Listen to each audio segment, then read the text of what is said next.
There have been countless strange and unexplainable incidents. Some of them have been resolved and a lot remain a mystery. These are 5 unexplained disappearances that were caught on tape. Number 1. What happened to Damien Nettles? On November 3, 1996, a 16-year-old boy, Damien Nettles, left his family home and headed out into Cowes, a seaport town on the Isle of Wight in England. Before he left, Damien called his girlfriend to tell her he was missing her. At 9:30 p.m. Damien left the party and traveled back across to West Cowes. He was carrying a camera that has never been found. This CCTV footage captured the last moments Damien was seen before he vanished when he stopped at Fish and Chips shop West Cowes. It was reported that night Damien was going in and out of the pubs looking for his older sister. Damien Nettles' body has never been found. It's been 20 years since Damien vanished without a trace. His family never heard from him. Number 2. The mysterious death of Sally Allen. Sally Allen, a 59-year-old woman from Puntland, spent Christmas Day watching episodes of sitcom Fawlty Towers with her husband Gordon. In the early hours of Boxing Day, she walked 11 miles from the family house in Errington Road towards the River Tyne. She was last spotted on this footage walking near the swing bridge. Sally's family desperately waited for her for days, but she never returned. Specialist divers were deployed to scour the river, and after weeks of searching across the Tyneside area, police said they found a body they believed to be that of Sally Allen. However, nobody was being able to give information about the mysterious circumstances surrounding Sally's death. Number 3. Natalie Perkins' death. On February 15, 2016, a Canadian woman who has been living for 3 years in northern New South Wales, Australia, went to a doctor appointment. At around 4 p.m. after she left the appointment, she was never heard from. She was last seen on this CCTV footage wearing shorts, a blue and white colored shirt, prescription glasses, and carrying a backpack. The following days, $1 million was offered to information leading to Natalie Perkins.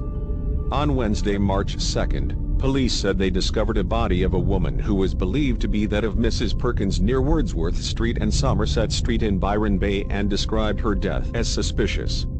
What happened to Natalie Perkins after she left the doctor's appointment remains a mystery. Number 4. The disappearance of Alan Bryant. Alan Bryant was 24 when he left Stein's nightclub in Koski Baron Road in the early hours of November 3, 2013. He was last seen outside the venue at around 2 a.m. Police officers had launched a search in the Redwood Woods, close to St. Andrews and near the Scotland's secret bunker, after Alan family received a phone call from a woman who said she knew where his body could be found. She also claimed to have had his child. However, no clues to Alan's whereabouts were found during the search of the woods, which was carried out by specialist dog tracking teams and involved probing drainage ditches. Police had also investigated this videotape that shows the moments when Alan was last seen outside the venue. Family and friends of Alan have pushed to keep his case in the public eye, and a Facebook page to help search has more than 70,000 members. But yet nothing has been confirmed that leads to the truth behind Alan Bryant's disappearance.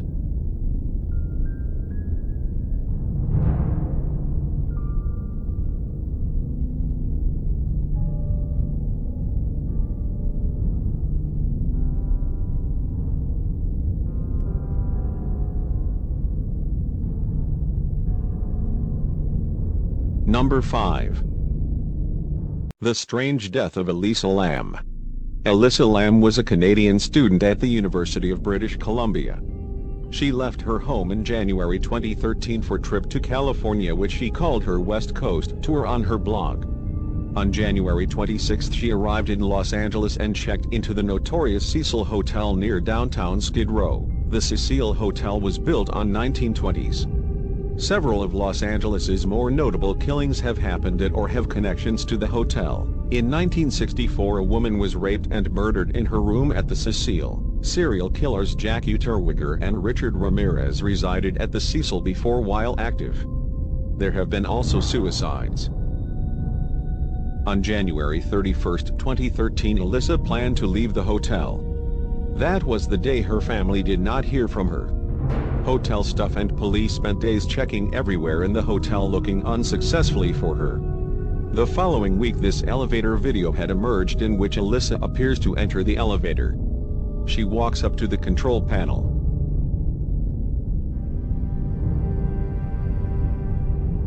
Then she steps back.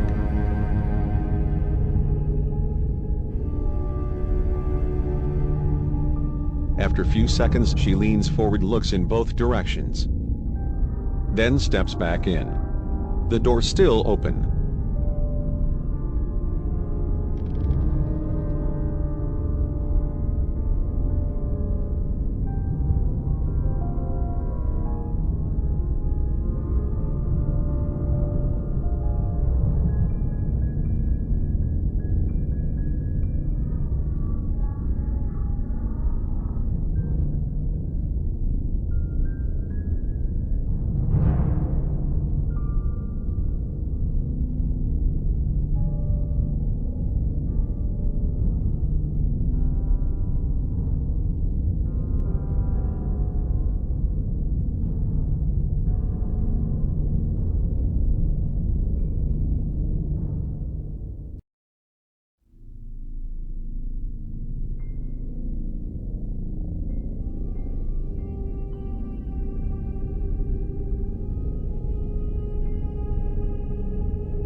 Then she walks back out, steps into the hall, appears to be waving her hands as if she is talking to someone directly in front of her.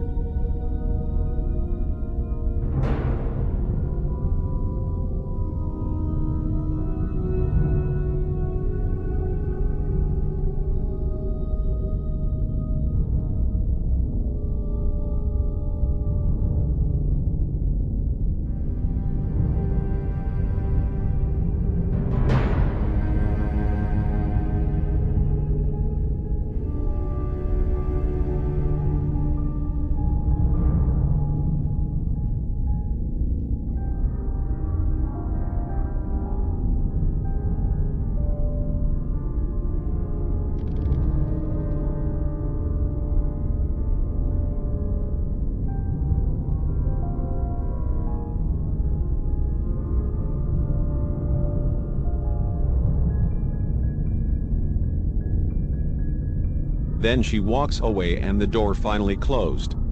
On the morning of February 19th, her body was discovered in water tank on the roof of the hotel after guests complained about low water pressure, and they also claimed the water was oddly colored and had slightly unusual smell. Her body was found naked in the tank with clothes floating in the water alongside her. How did Elisa got into a 4-by-8-foot water tank, especially when doors and stairs that access the hotel roof are locked and any attempt to force them would have triggered an alarm? The investigation did not offer any explanation as to how Elisa got on the hotel's roof. Her death remains a mystery.